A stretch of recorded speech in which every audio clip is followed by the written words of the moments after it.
Alright, well, I think I'm going to do this backyard farming video series. Most of the responses to that poll I put up were positive. The overriding vote was my own mother. Hi, Mom. So I think what I'm going to do is I'm going to make these short, sweet, to the point. And I'm only going to post a video when there's something important happening or going on. This isn't Twitter. I'm not going to post a video every time I bend over to pick a weed. My assumption is that if you're watching this, you're either looking to compare notes or maybe looking to learn something. So I'm going to talk about the things that I need to do now, and then I'm going to talk about chickens. Right, technically speaking, the first day of spring is, what, March 20th? One thing that we need to do now is winter pruning on our grapes. I'd have already done it, but I trimmed that vine there, and my wife's still mad at me because she wanted to run a vine over a trellis over the planter box, and I kind of put a kibosh on that, so I got to check with the boss on those grapes.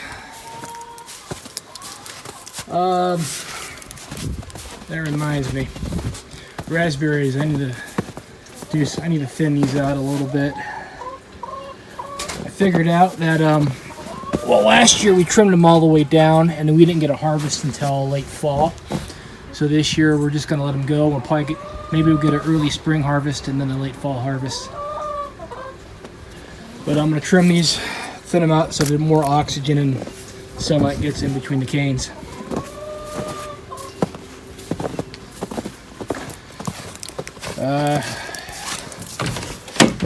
Our shed, garden shed.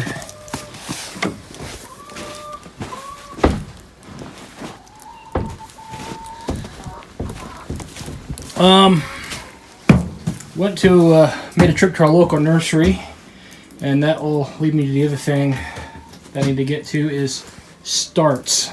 We're about 2 weeks behind on our starts, but just showing off our little shed, little barn, whatever you want to call it. Bedding for the chickens, stuffed up on the feed. That's for the garden, brooder box, more chicken stuff. This is actually for onions at the end of the year, and just assorted gardening stuff.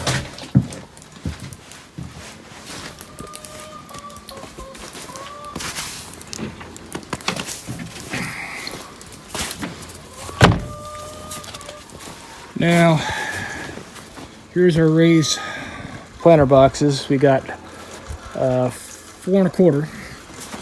The other one is under here.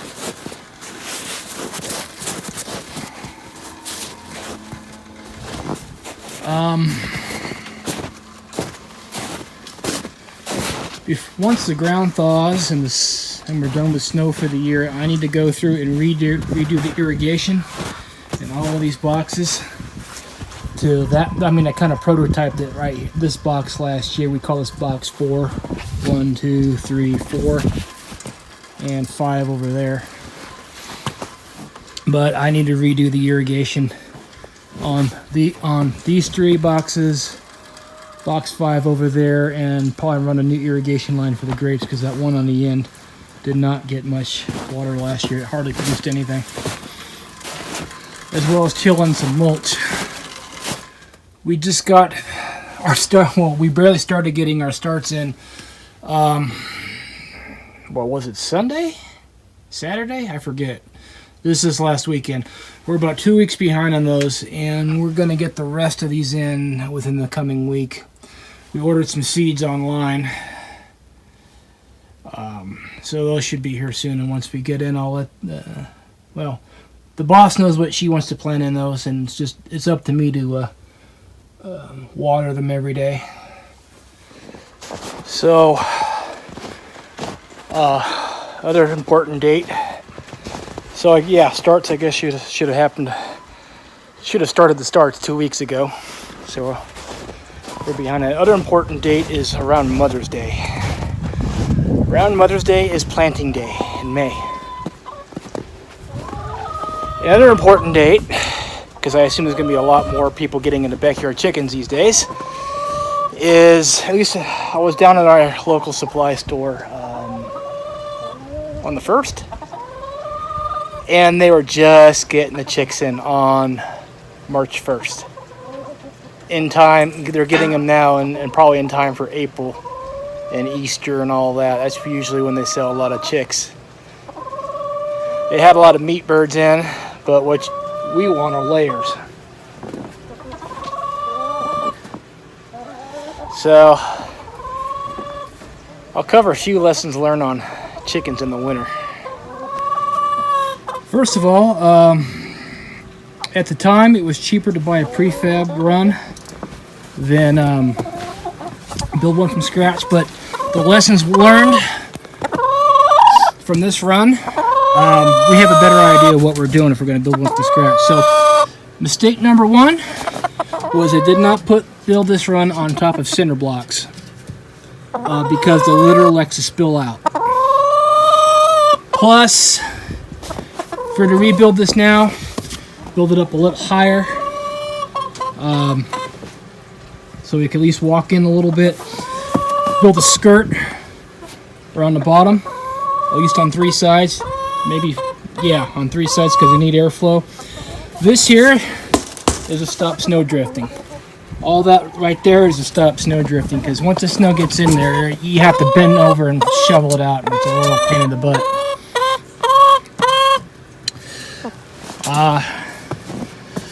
Good thing about this hen house is that it's small, and we do not run a heat lamp. I mean, it can get down to 10 degrees or a little colder. Ooh, they're looking for mealworms. I usually feed them.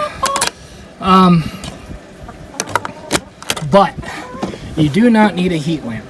They are fine in the winter without a heat lamp. What you need to do is keep the hen house small enough to where they can warm themselves with their body heat and keep them out of the wind. If they're out of the wind, they're fine. Besides that, you don't really want to run a heat lamp in there because that's just a fire waiting to happen, and it's right next to the house, and there goes everything.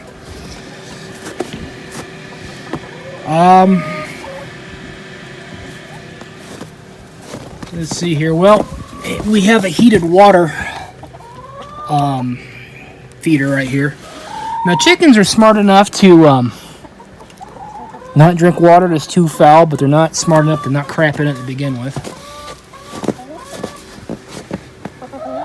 Egg production is next to non-existent right now. This is their second winter. I think we're going to get 1 or 2 more years out of them as far as laying goes.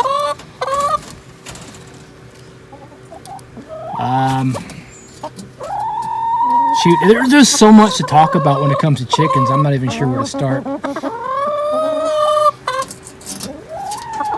But they are crucial. They are crucial to a backyard farm because they produce eggs, they produce compost. If we clip their wings and let them loose after the plants are established, then they'll probably keep all the grasshoppers out of the garden. They'll crap all over the place, but they'll keep the pests down. I think as the chickens go, if anybody watches this and is excellent, if you have any questions about chickens, I'll just respond to comments and I'll answer as best I can. We're not pros at this. Well, this is our second winter with them. So, turkey season is coming soon. Can't wait to get out and get scouting. I already got some ideas. Anyway, that's it. You have a good one.